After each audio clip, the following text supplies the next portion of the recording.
ಆಕಾಶವಾಣಿ ಧಾರವಾಡ. ಅಂಗೈಯಲ್ಲಿ ಆಯುರ್ವೇದ ಪ್ರಾಯೋಜಿತ ಸರಣಿ ಕಾರ್ಯಕ್ರಮ. ಅಂಗೈಯಲ್ಲಿ ಆಯುರ್ವೇದ ವಾತ ಪಿತ್ತ ಕಫ ಸಮತೋಲನವೇ ಆರೋಗ್ಯ, ಅಸಮತೋಲನವೇ ಅನಾರೋಗ್ಯ. ಆಹಾರ ವಿಹಾರ ಪತ್ತೆ ಉತ್ತಮ ಆರೋಗ್ಯ.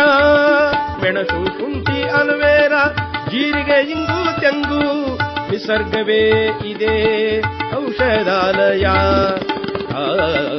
ಅಂಗೈಯಲ್ಲಿ ಆಯುರ್ವೇದ. ಈ ಕಾರ್ಯಕ್ರಮದ ಪ್ರಾಯೋಜಕರು ಆಯುರ್ವೇದ ಮಹಾವಿದ್ಯಾಲಯ ಹಾಗೂ ಆಸ್ಪತ್ರೆ, ಹೆಗ್ಗೇರಿ, ಹುಬ್ಬಳ್ಳಿ. ಹುಬ್ಬಳ್ಳಿಯ ಹೆಗ್ಗೇರಿಯಲ್ಲಿರುವ ಆಯುರ್ವೇದ ಸೇವಾ ಸಮಿತಿಯ ಆಯುರ್ವೇದ ಮಹಾವಿದ್ಯಾಲಯ ಹಾಗೂ ಆಸ್ಪತ್ರೆ, ರಾಜೀವ್ ಗಾಂಧಿ ಆರೋಗ್ಯ ವಿಶ್ವವಿದ್ಯಾಲಯ, ಕರ್ನಾಟಕ ಸರ್ಕಾರ, ಸಿಸಿಐಎಂ ಭಾರತ ಸರ್ಕಾರದ ಆಯುಷ್ ಇಲಾಖೆಯಿಂದ ಮಾನ್ಯತೆ. ಬಿಎಎಂಎಸ್ ಪದವಿ, ಸ್ನಾತಕೋತ್ತರ ಹಾಗೂ ಆಯುರ್ವೇದದ ಪಿಎಚ್ಡಿ ಕೋರ್ಸ್ಗಳು ಲಭ್ಯ. ಯೋಗ್ಯ ದರದಲ್ಲಿ ಆಯುರ್ವೇದ ಚಿಕಿತ್ಸೆ, ಬಡ ರೋಗಿಗಳಿಗೆ ಸಕಲ ಸೌಲಭ್ಯ. ಹೊರ ಹಾಗೂ ಒಳ ರೋಗಿಗಳ ವಿಭಾಗಗಳು, 125 ಹಾಸಿಗೆಗಳುಳ್ಳ ಸುಸಜ್ಜಿತ ಆಸ್ಪತ್ರೆ. ವಿದ್ಯಾರ್ಥಿ ವಿದ್ಯಾರ್ಥಿನಿಯರಿಗೆ ವ್ಯವಸ್ಥಿತ ಸುಸಜ್ಜಿತ ಹಾಸ್ಟೆಲ್ ಸೌಲಭ್ಯ. ತಿಂಗಳಿಗೆ ಕನಿಷ್ಠ 2 ಉಚಿತ ಚಿಕಿತ್ಸಾ ಶಿಬಿರಗಳು. ಪಾರದರ್ಶಕ ಆಡಳಿತ, ಸೇವಾ ಮನೋಭಾವದ ಸಿಬ್ಬಂದಿ ವರ್ಗ, ಸಾಮಾಜಿಕ ಸೇವೆಗೆ ಕಂಕಣಬದ್ಧವಾಗಿದೆ. ಹುಬ್ಬಳ್ಳಿಯ ಆಯುರ್ವೇದ ಸೇವಾ ಸಮಿತಿಯ ಆಯುರ್ವೇದ ಮಹಾವಿದ್ಯಾಲಯ ಹಾಗೂ ಆಸ್ಪತ್ರೆ. ದೂರವಾಣಿ 0836 2305 122.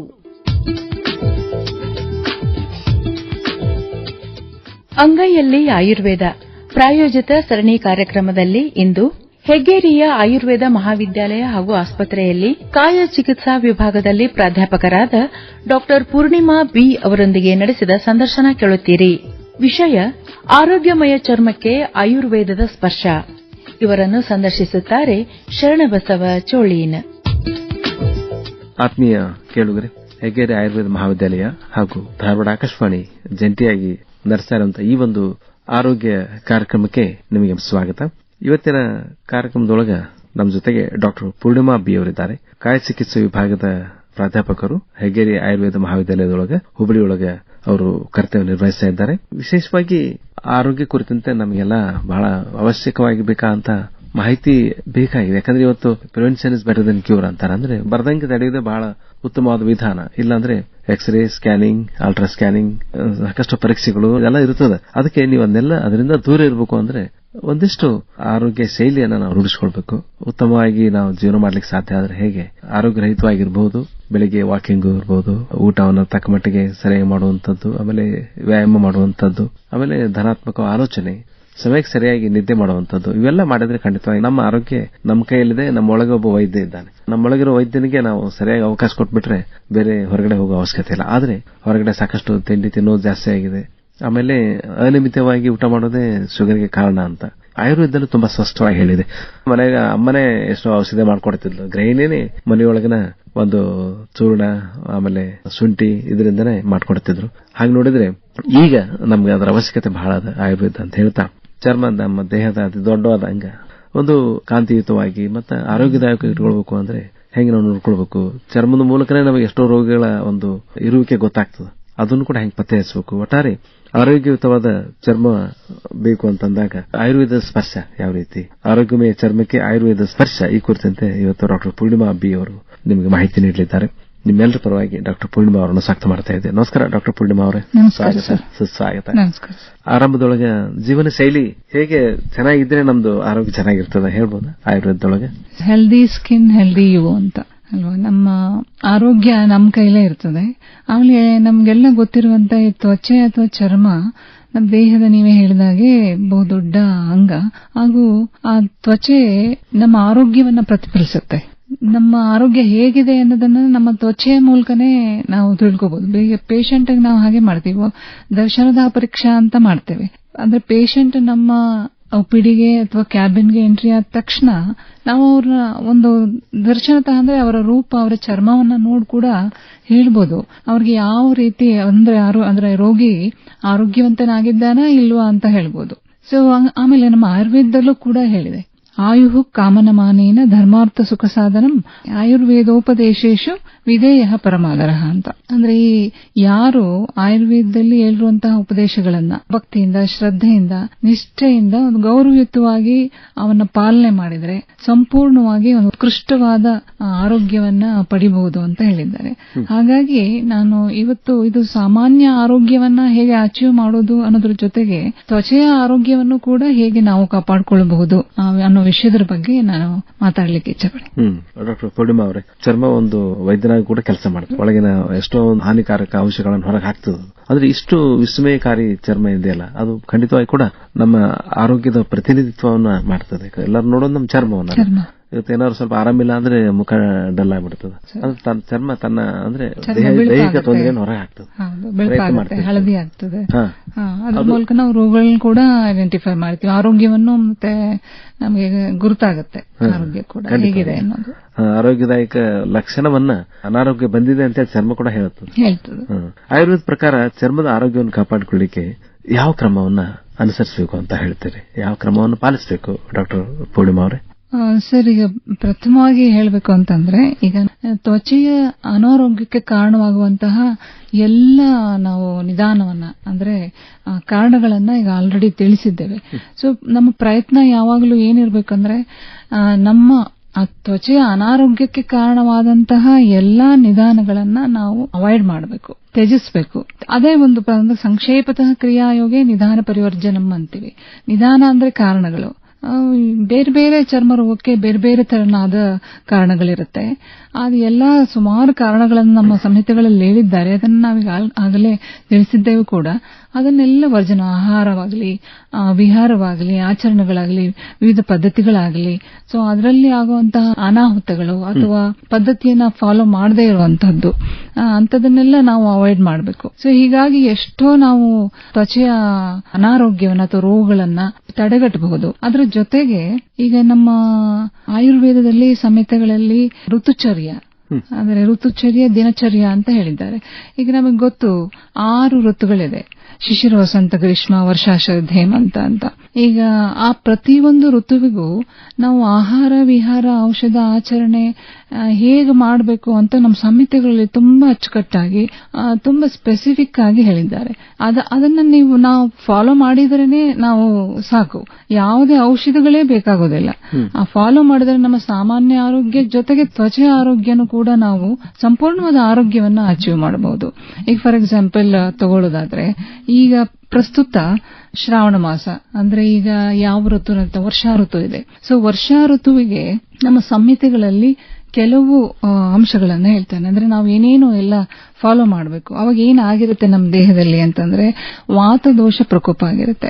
ಸೊ ವಾತದೋಷ ಅಂದ್ರೆ ನಾವು ಹೇಳ್ತೀವಿ ಲಘು ಸೂಕ್ಷ್ಮ ಕರಹ ಸೂಕ್ಷ್ಮಶ್ಚಲ ಅನಿಲಹ. ಇದು ವಾತದ ಗುಣಗಳು. ಈ ಗುಣಗಳು ಆ ಋತುವಿನಲ್ಲಿ ಪ್ರಕೋಪವನ್ನು ಹೊಂದುತ್ತೆ. ಸೊ ಆ ಗುಣಗಳ ಅನುಸಾರ ದೋಷ ದೃಷ್ಟಿ ಆಗತ್ತೆ, ದೋಷ ಧಾತುಗಳ ದೃಷ್ಟಿ ಆಗ್ತದೆ. ಅಂದ್ರೆ ಅದು ದೇಹದಲ್ಲಿ ವಾತದ ರೋಗಗಳನ್ನ ಉತ್ಪತ್ತಿ ಮಾಡಲಿಕ್ಕೆ ಅನುವು ಮಾಡಿಕೊಡುತ್ತೆ. ಸೊ ಈ ವಾತ ವೃದ್ಧಿಯನ್ನ ತಡಿಬೇಕು ನಾವು. ಅಂದ್ರೆ ಆಮೇಲೆ ಅದ್ರ ಜೊತೆಗೆ ಅಗ್ನಿ ಅಂತ ಏನ್ ಹೇಳ್ತೀವಿ, ನಮ್ಮ ಪಚನ ಶಕ್ತಿ, ಆ ಪಚನ ಶಕ್ತಿಯು ಕೂಡ ವೀಕ್ ಆಗ್ತದೆ, ಅಂದ್ರೆ ಕಡಿಮೆ ಆಗ್ತದೆ. ಅಂದ್ರೆ ಮನುಷ್ಯನಿಗೆ ಸೇವಿಸಿದ ಅನ್ನವನ್ನ ಪಚನ ಮಾಡಿಕೊಳ್ಳಿಕ್ಕೂ ಸಾಧ್ಯವಾಗದಂತ ಪರಿಸ್ಥಿತಿ ಉಂಟಾಗುತ್ತೆ ಯಾವಾಗ ವರ್ಷಾ ಋತುವಿನಲ್ಲಿ. ಇಂಥ ಪರಿಸ್ಥಿತಿ ಇರುವಾಗ ನಾವೇನ್ ಮಾಡಬೇಕು ಅಂತ ಕೂಡ ಹೇಳ್ತಾನೆ. ಹಾಗಾಗಿ ವರ್ಷಾ ಋತುವಿನಲ್ಲಿ ಹೇಳ್ತಾರೆ, ನೀವು ಆದಷ್ಟು ಬಿಸಿ ಆಗಿರೋ ಆಹಾರ ಊಟ ಮಾಡಿ. ಆಮೇಲೆ ತಂಪು ಮತ್ತು ಮೋಡದ ವಾತಾವರಣ ಇರುತ್ತೆ ವರ್ಷಾ ಋತುವಿನಲ್ಲಿ, ಅದರಿಂದ ಆದಷ್ಟು ನೀವು ಹೊರಗಿರಿ, ಅಂದ್ರೆ ಅದಕ್ಕೆ ಎಕ್ಸ್ಪೋಸ್ ಆಗ್ಬೇಡಿ ಅಂತ ಹೇಳ್ತಾರೆ. ಡೈಲಿ ನಿತ್ಯವಾಗಿ ಅಭ್ಯಂಗವನ್ನ ಮಾಡ್ಕೋಬೇಕು. ಕೆಲವು ದಶಮೂಲ ತೈಲ, ಧನ್ವಂತರಿ ತೈಲ ಅಂತ ನಮ್ಮ ಆಯುರ್ವೇದಿಕ್ ತೈಲಗಳು ಬರುತ್ತೆ, ತುಂಬಾ ಶ್ರೇಷ್ಠವಾದ ತೈಲಗಳು. ಅವುಗಳಿಂದ ದಿನನಿತ್ಯ ಅಭ್ಯಂಗಂ ಆಚರೇತ್ ನಿತ್ಯಂ ಯತ್ ಜರಾಶ್ರಮ ನಾಶಃ ಅಂತ ಹೇಳ್ತಾರೆ. ಜರ ಅಂದ್ರೆ ಮುಪ್ಪಾಗುವುದು, ಶ್ರಮ ಅಂದ್ರೆ ಎಕ್ಸಾಷನ್, ಸುಸ್ತಾಗೋದು. ಇದು ನಾವು ದಿನ ಅಭ್ಯಂಗ ಮಾಡ್ಕೊಳ್ಳೋದ್ರಿಂದ ಇವೆಲ್ಲ ನಾವು ತಡೆಗಟ್ಟಬಹುದು. ಆಮೇಲೆ ಬಿಸಿನೀರಿನ ಸ್ನಾನ ಮಾಡಿ ಅಂತಾರೆ. ಆಮೇಲೆ ಸ್ವಚ್ಛವಾದ ಹಗುರವಾದ ಬಟ್ಟೆ ಧರಿಸಬೇಕು ವರ್ಷಾ ಋತುವಿನಲ್ಲಿ. ಮತ್ತೆ ಆಹಾರದ ಮೇಲೆ ಲಘು ಮತ್ತೆ ಬಿಸಿ ಆಹಾರ ಸೇವನೆ ಮಾಡಬೇಕು. ಆದಷ್ಟು ಉಪ್ಪು ಹುಳಿಯನ್ನ ಜಾಸ್ತಿ ಯೂಸ್ ಮಾಡಬೇಕು. ಮತ್ತೆ ತಕ್ರ ಅಂತ ಹೇಳ್ತೀವಿ ನಾವು, ದುಗ್ಧ, ಹಾಲು, ತುಪ್ಪ, ಆಮೇಲೆ ಮಜ್ಜಿಗೆ ಇಂಥವನ್ನ ಯೂಸ್ ಮಾಡಬೇಕು. ಇವು ಹಿತಕರ ಅನ್ನೋ ತರ. ಆಮೇಲೆ ಸ್ವಲ್ಪ ಇಂಗು, ಜೀರಿಗೆ ಇವನ್ನ ಜಾಸ್ತಿ ಅಡಿಗೆಯಲ್ಲಿ ಯೂಸ್ ಮಾಡಿ, ಹಾಗೆ ಊಟ ಆದ ನಂತರನೂ ಯೂಸ್ ಮಾಡಿ ಅಂತ ನಾವು ಹೇಳ್ತೀವಿ. ಇದು ಋತುಚರ್ಯ ಆದ್ರೆ ದಿನಚರ್ಯನೂ ಹೇಳ್ತಾರೆ. ಅಂದ್ರೆ ನಾವು ಬೆಳಗ್ಗೆ ಏನ್ ಮಾಡ್ಬೇಕು, ಮಧ್ಯಾಹ್ನ ಏನ್ ಮಾಡ್ಬೇಕು, ಸಾಯಂಕಾಲ ಏನ್ ಮಾಡ್ಬೇಕು ಅಂತ. ಸೊ ಬೆಳಗ್ಗೆ ವರ್ಷಾ ಋತುವಿನಲ್ಲಿ ಅಂದ್ರೆ ದಿನಚರ್ಯ, ಋತುಚರ್ಯ ಅಂದ್ರೆ ಒಂದು ಈಗ ಈ ಶ್ರಾವಣ ಭಾದ್ರದ ಆಷಾಢ ಶ್ರಾವಣ ಅದ್ರಲ್ಲಿ ವರ್ಷಾ ಋತುವಿನಲ್ಲಿ ಏನ್ ಮಾಡ್ಬೇಕು ಅಂತ ಆ ಋತುವಿನಲ್ಲಿ ಹೇಳೋದಾದ್ರೆ, ದಿನಚರ್ಯ ಅಂದ್ರೆ ಆ ಋತುವಿನ ಪ್ರತಿಯೊಂದು ದಿನ ನಾವೇನ್ ಮಾಡ್ಬೇಕು ಅಂತೆ. ಸೊ ಬೆಳಗ್ಗೆನೂ ಕೂಡ ಲಘು ವ್ಯಾಯಾಮ, ಬೇಗ ಎದ್ದೇಳ್ಬೇಕು. ಅಂದ್ರೆ 6 ಗಂಟೆ ಒಳಗೆ ಸೂರ್ಯ ಹುಟ್ಟೋಕ್ಕಿಂತ ಮುಂಚೆನೆ ಎದ್ದೇಳಿ ಅಂತಾನೆ ಹೇಳ್ತಾರೆ.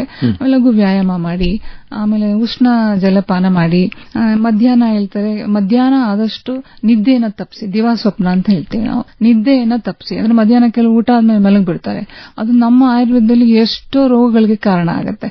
ಹಾಗಾಗಿ ಆದಷ್ಟು ಮಧ್ಯಾಹ್ನದ ನಿದ್ದೆಯನ್ನ ಇದು ಮಾಡಿ, ಅಲ್ಪ ವಿಶ್ರಾಂತಿ ತಗೊಳ್ಳೋದ್ರಲ್ಲಿ ಏನ್ ತಪ್ಪಿಲ್ಲ.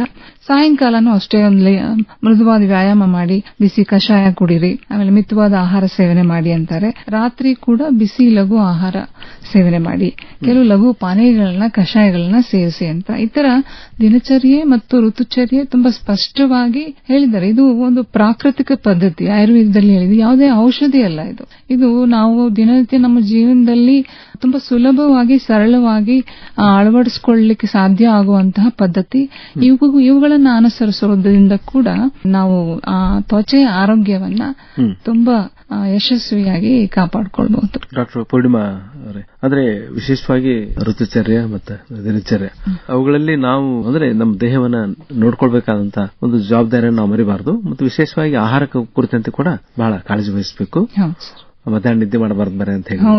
ಅಂದ್ರೆ ಒಟ್ಟಾರೆ ಅಂದ್ರೆ ನಮ್ಮ ದಿನಚರಿಗಳೇ ಚರ್ಮದ ಆರೋಗ್ಯವನ್ನು ಕಾಪಾಡಿಕೊಳ್ಳುವ ನಿಟ್ಟಿನೊಳಗೆ ಬಹಳ ಸಹಕಾರಿ ಆಗ್ತದೆ ಅಂತ ಹೇಳ್ತಾ, ಇವತ್ತು ಈಗ ಸಾಕಷ್ಟು ಚರ್ಮ ತೊಂದರೆಗಳು ಬರ್ತದೆ. ಅವುಗಳಲ್ಲಿ ಬಳಸಬಹುದಂತ ಶ್ರೇಷ್ಠ ದ್ರವ್ಯ ಅಥವಾ ಅಗ್ರ ದ್ರವ್ಯ ಅಂದ್ರೆ ಏನಂತೀರಿ? ಯೂಶಲಿ ಕೆಲವೊಂದಿಷ್ಟಿಗೆ ನಮಗೆ ತುರಿಕೆ ಈ ಸಂದರ್ಭದೊಳಗೆ ಬಹಳ ಜಾಸ್ತಿ ತುರಿಕೆ ಬರ್ತದೆ. ಆಮೇಲೆ ಇರೋ ವೈರಸ್ಗಳು, ಬ್ಯಾಕ್ಟೀರಿಯಾಗಳು ಯಾವ ರೀತಿ ಅದನ್ನು ಗೊತ್ತಾಗುದಿಲ್ಲ. ಬಹುಶಃ ಅಲ್ಲಿ ಒಂದು ದ್ರವ್ಯವನ್ನು ಬಳಸೋದ್ರಿಂದ ಅವುಗಳ ರೋಗವನ್ನು ನಿಯಂತ್ರಣ ಮಾಡಬಹುದು ಅಂತ ಹೇಳ್ತೀರಿ.